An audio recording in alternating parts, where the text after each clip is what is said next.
Hi friends, ನಮಸ್ಕಾರ. ಮತ್ತೊಮ್ಮೆ ತಮಗೆಲ್ಲ ಪೂಯಾಸ್ ಕಿಚನ್ಗೆ ಸ್ವಾಗತ. ತುಂಬ ಹೆಚ್ಚು ಜನ ಇಷ್ಟಪಡದೇ ಇರೋವಂಥ ತರಕಾರಿ ಅಂದರೆ ಅದು ಹಾಗಲಕಾಯಿ. ಅಂಥ ಹಾಗಲಕಾಯಿನ ಬಳಸಿ ಇವತ್ತು ಒಂದು ರುಚಿಯಾದಂಥ ಗೊಜ್ಜು ಮಾಡೋದು ಹೇಗೆ ಅಂತ ನೋಡೋಣ. ಈ ಹಾಗಲಕಾಯಿ ಗೊಜ್ಜು ತುಂಬಾ ರುಚಿಯಾಗಿರುತ್ತೆ. ಎಂಥ ಇಷ್ಟಪಡಲ್ಲ ಅನ್ನೋರು ಕೂಡ ತುಂಬಾ ಇಷ್ಟಪಟ್ಟು ತಿಂತಾರೆ. ಹಾಗಿದ್ರೆ ಮಾಡೋದು ಹೇಗೆ ಅಂತ ನೋಡೋಣ ಬನ್ನಿ.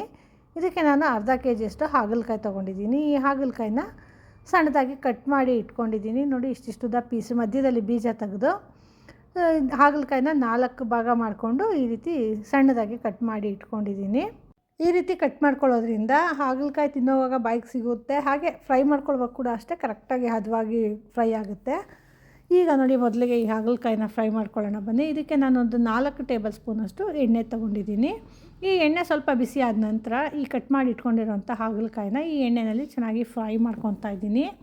ಈ ರೀತಿ ಹಾಗಲಕಾಯಿನ ಮೊದಲಿಗೆ ಎಣ್ಣೆಯಲ್ಲಿ ಫ್ರೈ ಮಾಡಿಕೊಂಡ್ರೆ ಅದರಲ್ಲಿರೋವಂಥ ಕಹಿ ಅಂಶ ಎಲ್ಲ ಹೋಗಿ ಒಳ್ಳೆ ಘಮ ಬರುತ್ತೆ.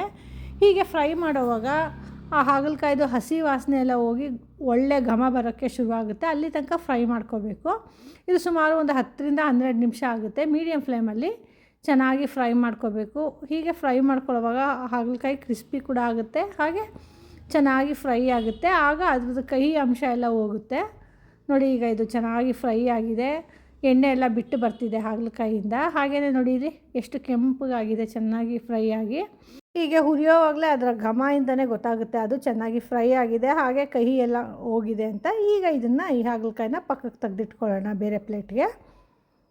ಈ ರೀತಿ ಹಾಗಲಕಾಯಿನ ತೆಗೆದಿಟ್ಕೊಂಡು ನಂತರ ಈ ಗೊಜ್ಜಿಗೆ ಈ ಉಳಿದಿರೋಂಥ ಎಣ್ಣೆನಲ್ಲೇ ಒಗ್ಗರಣೆ ಹಾಕ್ಕೊಳ್ಳೋಣ. ಹಾಗಾಗಿ ಇದಕ್ಕೆ ಜಾಸ್ತಿ ಎಣ್ಣೆ ಕೂಡ ಹಿಡಿಯೋದಿಲ್ಲ, ಹಾಗೆ ರುಚಿ ಕೂಡ ಅಷ್ಟೇ ತುಂಬಾ ಚೆನ್ನಾಗಿರುತ್ತೆ. ನೀವು ಹಾಗಲಕಾಯಿ ಇಷ್ಟಪಡಲ್ಲ ಅನ್ನೋದಾದರೂ ಕೂಡ ಈ ರೆಸಿಪಿನ ಒಂದ್ಸರಿ ಟ್ರೈ ಮಾಡಿ, ತುಂಬಾ ಇಷ್ಟಪಡ್ತೀರಾ. ಹಾಗೆ ಪದೇ ಪದೇ ಮಾಡೋದಕ್ಕೆ ಶುರು ಮಾಡ್ತೀರಾ. ನೋಡಿ, ಈ ಹಾಗಲಕಾಯಿ ಎಲ್ಲ ತೆಗೆದಿಟ್ಕೊಂಡಿದ್ದೀನಿ. ಈಗ ಈ ಉಳಿದಿರೋವಂಥ ಎಣ್ಣೆಗೆ 1 ಟೀ ಸ್ಪೂನಷ್ಟು ಸಾಸಿವೆ ಹಾಕ್ಕೊಂಡಿದ್ದೀನಿ. ಈ ಸಾಸಿವೆ ಚೆನ್ನಾಗಿ ಸಿಗೋಕ್ಕೆ ಶುರುವಾದ ನಂತರ ಇದಕ್ಕೆ ಸ್ವಲ್ಪ ಕಡಲೆಬೇಳೆ, ಉದ್ದಿನಬೇಳೆ ಹಾಕ್ಕೊಂಡಿದ್ದೀನಿ. ಇದು ಆಪ್ಷನಲ್ಲು, ನಿಮಗೆ ಬೇಡ ಅಂದರೆ ಬೇಕಾದ್ರೆ ಸ್ಕಿಪ್ ಕೂಡ ಮಾಡ್ಕೋಬೋದು.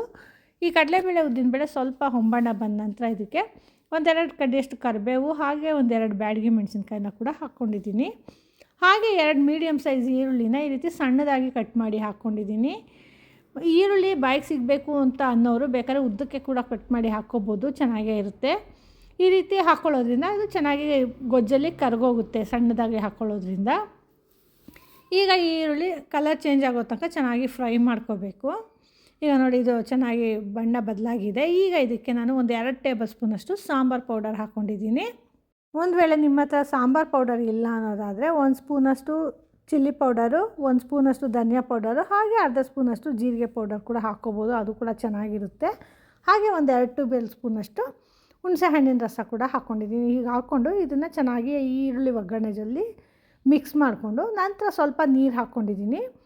ಈ ನೀರಲ್ಲಿ ಇದು ಹುಣಸೆ ಹಣ್ಣು ರಸ ಹಾಗೆ ಖಾರದ ಪುಡಿ ಎಲ್ಲ ಚೆನ್ನಾಗಿ ಮಿಕ್ಸ್ ಮಾಡೋ ರೀತಿ ಮಿಕ್ಸ್ ಮಾಡ್ಕೋಬೇಕು. ಈಗ ಈ ಹುಳಿ ಖಾರ ಚೆನ್ನಾಗಿ ಕುದಿಯೋಕ್ಕೆ ಬಿಡೋಣ. ಹಾಗೆ ರುಚಿಗೆ ತಕ್ಕಷ್ಟು ಉಪ್ಪು, 1-2 ಟೇಬಲ್ ಸ್ಪೂನಷ್ಟು ಬೆಲ್ಲ ಕೂಡ ಸೇರಿಸ್ಕೊಂಡಿದ್ದೀನಿ. ಇಲ್ಲಿ ಬೆಲ್ಲ ಹಾಕ್ಕೊಂಡಿರೋದ್ರಿಂದ ನೀವು ಅಂದ್ಕೊಳ್ತಾ ಇರ್ಬೋದು ಹಾಗಲಕಾಯಿ ಕಹಿ ಇರೋದ್ರಿಂದ ಈ ರೀತಿ ಬೆಲ್ಲ ಹಾಕ್ಕೊಂಡಿದ್ದೀನಿ ಅಂತ. ಅಲ್ಲ, ಈ ರೀತಿ ಬೆಲ್ಲ ಹಾಕ್ಕೊಳ್ಳೋದ್ರಿಂದ ಅದು ಒಂದು ವಿಶೇಷವಾದ ರುಚಿ ಕೊಡುತ್ತೆ. ಅದಕ್ಕೋಸ್ಕರ ನಿಮಗೆ ಸ್ವೀಟ್ ಇಷ್ಟ ಇಲ್ಲ ಅಂದರೆ ಬೆಲ್ಲನ ಸ್ಕಿಪ್ ಮಾಡ್ಕೋಬೋದು, ಆದರೆ ಬೆಲ್ಲ ಹಾಕ್ಕೊಳ್ಳೋದ್ರಿಂದ ತುಂಬ ರುಚಿಯಾಗಿರುತ್ತೆ, ಅದಕ್ಕೋಸ್ಕರ ಹಾಕ್ಕೊಂಡಿದ್ದೀನಿ. ಈಗ ನೋಡಿ, ಚೆನ್ನಾಗಿ ಕುದಿಯೋಕ್ಕೆ ಶುರುವಾಗಿದೆ. ಈಗ ಇದಕ್ಕೆ ಫ್ರೈ ಮಾಡಿ ಇಟ್ಕೊಂಡಿರೋಂಥ ಹಾಗಲಕಾಯಿನ ಹಾಕ್ಕೊಂಡಿದ್ದೀನಿ. ಅದು ಸ್ವಲ್ಪ ಚೆನ್ನಾಗಿ ಕುದೀಲಿ. ಅಷ್ಟೊತ್ತಿಗೆ ಕೊಬ್ಬರಿನ ಪುಡಿ ಮಾಡ್ಕೊಂಬಿಡೋಣ. ಇಲ್ಲಿ 3 ಟೇಬಲ್ ಸ್ಪೂನಷ್ಟು ಒಣ ಕೊಬ್ಬರಿ ತುರಿ ತೊಗೊಂಡಿದ್ದೀನಿ. ಹಾಗೆ 1-2 ಟೇಬಲ್ ಸ್ಪೂನಷ್ಟು ಹುರಿಗಡಲೆನ ಹಾಕ್ಕೊಂಡು ಪುಡಿ ಮಾಡ್ಕೊಂಡಿದ್ದೀನಿ. ಈ ರೀತಿ ಚೆನ್ನಾಗಿ ನೈಸಾಗಿ ಪೌಡ್ರ್ ಮಾಡ್ಕೋಬೇಕು. ಈಗ ಈ ಪುಡಿನ ಕೂಡ ಈ ಒಗ್ಗರಣೆಗೆ ಸೇರಿಸ್ಕೊಳ್ಳೋಣ. ಈ ರೀತಿ ಮೊದಲಿಗೆ ಪುಡಿ ಹಾಕ್ಕೊಂಡು ನಂತರ ಅದನ್ನು ಚೆನ್ನಾಗಿ ಮಿಕ್ಸ್ ಮಾಡ್ಕೋಬೇಕು. ಮೊದಲಿಗೆ ಡ್ರೈ ಪಲ್ಯ ಇಷ್ಟಪಡೋರು ಬೇಕಾದರೆ ಈ ಪುಡಿ ಹಾಕ್ಕೊಂಡು ಚೆನ್ನಾಗಿ ಫ್ರೈ ಮಾಡಿಕೊಂಡು ಹಾಗೆ ತಿನ್ಬೋದು, ಚೆನ್ನಾಗಿರುತ್ತೆ. ಅಥವಾ ಗ್ರೇವಿ ಥರ ಬೇಕು ಅನ್ನೋರು ಈ ಟೈಮಲ್ಲಿ ಸ್ವಲ್ಪ ನೀರು ಹಾಕ್ಕೊಂಡು ಮಿಕ್ಸ್ ಮಾಡ್ಕೋಬೇಕು. ನಮಗೆ ಗ್ರೇವಿ ಯಾವ ಕನ್ಸಿಸ್ಟೆನ್ಸಿಲಿ ಬೇಕೋ ಅಷ್ಟು ನೀರು ಹಾಕ್ಕೊಂಡು ಚೆನ್ನಾಗಿ ಮಿಕ್ಸ್ ಮಾಡ್ಕೋಬೇಕು. ನೋಡಿ, ಈಗ ಚೆನ್ನಾಗಿ ಮಿಕ್ಸ್ ಮಾಡ್ಕೊಂಡಿದ್ದೀನಿ. ನನಗೆ ಸ್ವಲ್ಪ ಗಟ್ಟಿ ಇದೆ ಅಂತ ಅನ್ನಿಸ್ತು, ಹಾಗಾಗಿ ನಾನು ಇನ್ನು ಸ್ವಲ್ಪ ನೀರನ್ನ ಸೇರಿಸ್ಕೊಂಡು ಈ ಗೊಜ್ಜನ್ನ ಸ್ವಲ್ಪ ತೆಳ್ಳಗೆ ಮಾಡ್ಕೊಂಡಿದ್ದೀನಿ. ನೋಡಿ, ಈಗ ಇದು ಕನ್ಸಿಸ್ಟೆನ್ಸಿ ಕರೆಕ್ಟಾಗಿದೆ. ಈಗ ಚೆನ್ನಾಗಿ ಮಿಕ್ಸ್ ಮಾಡಿಬಿಟ್ಟು ಅದನ್ನ ಚೆನ್ನಾಗಿ ಕುದಿಯೋದಕ್ಕೆ ಬಿಡಬೇಕು.